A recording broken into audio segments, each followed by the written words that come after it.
السلام علیکم، شام بخیر سارے پاکستان اور پیارے پاکستان۔ زندہ رہنے کے لیے کیا ضروری ہے؟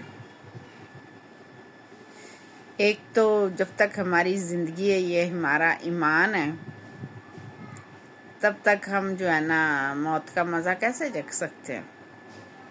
کہتے ہیں نا جس کو اللہ رکھے اسے کون چکھے۔ تو پھر کیسے ہی حالات کیوں نہ ہوں، تو جب تک اللہ کی رضا نہیں ہے ہمارے جانے میں تو کیسے ہم مر سکتے ہیں؟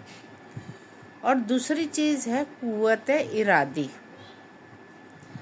آپ کے اندر بہت مضبوط قوت ارادی ہونی چاہیے۔ اگر ہم بیمار ہوتے ہیں نا تو اگر ہم ہاتھ پیر چھوڑ دیتے ہیں کہ نہیں بس میں بچ نہیں سکتا، میرا تو کچھ ہو نہیں سکتا، میں گیا بس، تو پھر جو ہے نا انسان نیچے ہی نیچے جاتا ہے، بیماری اس کو گرا لیتی ہے۔ لیکن اگر ہمارے اندر قوت ارادی مضبوط ہے اور ہم جینا چاہتے ہیں، جینے کی چاہ رکھتے ہیں، تو یقیناً پھر بیماری سے لڑنے کا حوصلہ اللہ دے ہی دیتا ہے۔ یہ اس شخص کی کہانی ہے جو سینکڑوں بار مرنے کے قریب تھا مگر پھر بھی بچ گیا۔ 438 دنوں تک وہ بحر الکاہل میں رہا، پیاس بجھانے کے لیے سمندر کا نمکین پانی پیا۔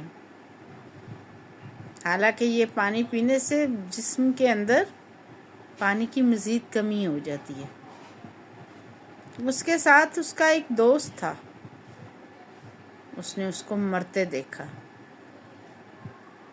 اور ایسے میں جب آپ سمندر میں اکیلے ٹوٹی ہوئی کسی کشتی میں تنہا تیر رہے ہوں اور جو دو لوگ تیر رہے ہیں ان میں سے بھی ایک مر جائے تو اس بچ جانے والے کا کیا شعر ہوگا؟ وہ تو دیکھ کے مر جائے گا۔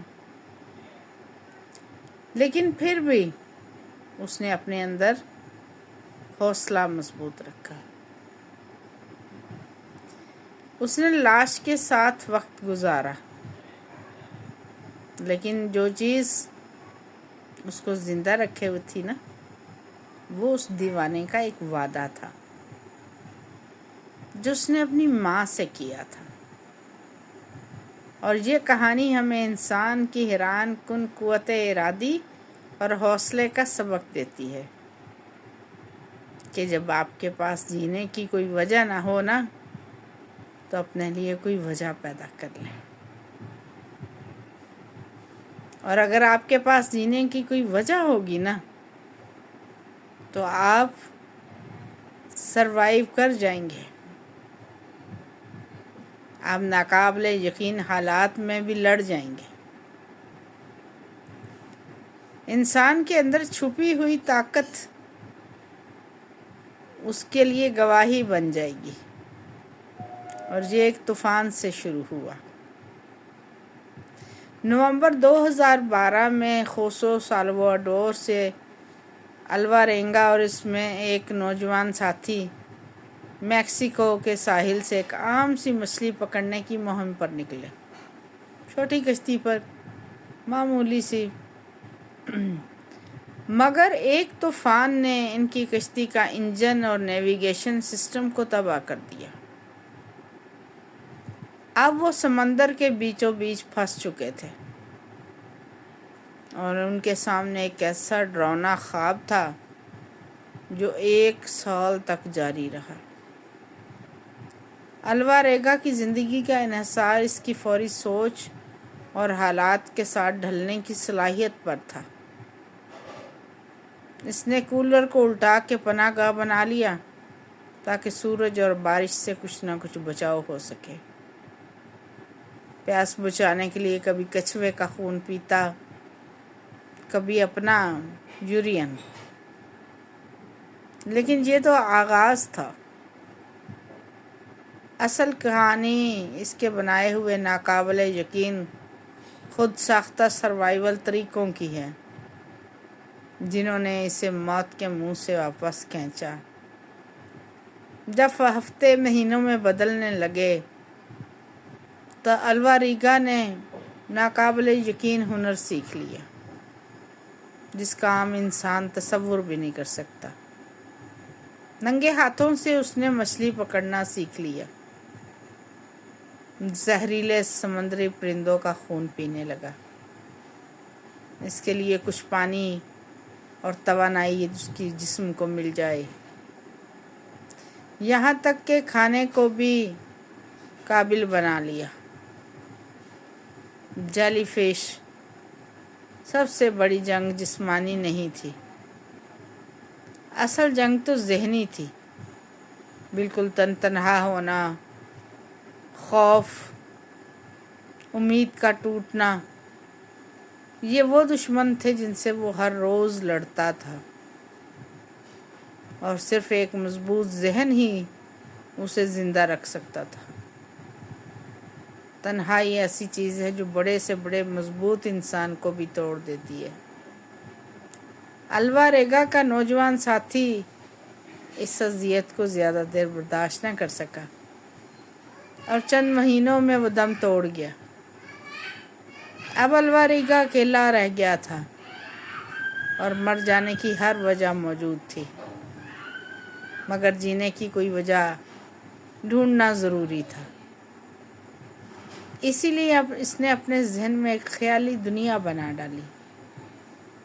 وہ اپنی بیٹی سے خیالوں میں باتیں کرتا، وہ اپنی ماں کے ساتھ بیٹھ کے کھانا پکانے کا تصور کرتا، وہ ایسے کرتا جیسے عام زندگی گزار رہا ہو، اور یہی خیالی دنیا اس کی اصل دنیا بن گئی، اور یہی پاگل پن اس کا ہوش بن گیا۔ اسی طرح وہ ذہنی طور پر زندہ رہا، اور اسی طرح اس نے ہوش، امید اور انسانیت کو بڑھنے نہیں دیا۔ الواریگا اپنے خیالوں میں ہر روز نئی جگہ کا سفر کرتا، وہ خیالی لوگوں سے باتیں کرتا اور اپنے آپ کو کہوں، قصوں اور دوستیوں میں گھرا ہوا محسوس کرتا۔ کبھی وہ خود کو شاندار کھانوں کی محفل میں دیکھتا، کبھی کسی خوبصورت لمحے میں، اور کبھی رومانوی ملاقات میں۔ یہ ایک ذہنی فرار تھا، اس کے ارد گرد کے ماحول سے فرار تھا، اس خوف زدہ کر دینے والے کھلے سمندر اور کھلے پانی سے فرار تھا۔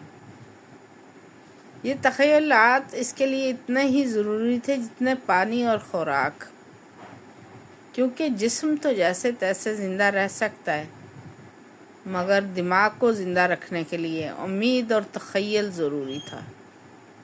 لیکن اس سے بھی بڑا امتحان ابھی باقی تھا۔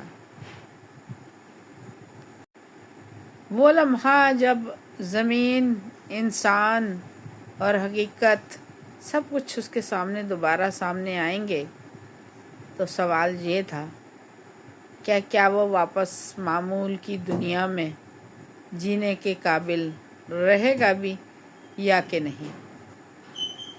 1 سال سے زیادہ سمندر میں بھٹکنے کے بعد اس کی امید آہستہ آہستہ مرنے لگی تھی۔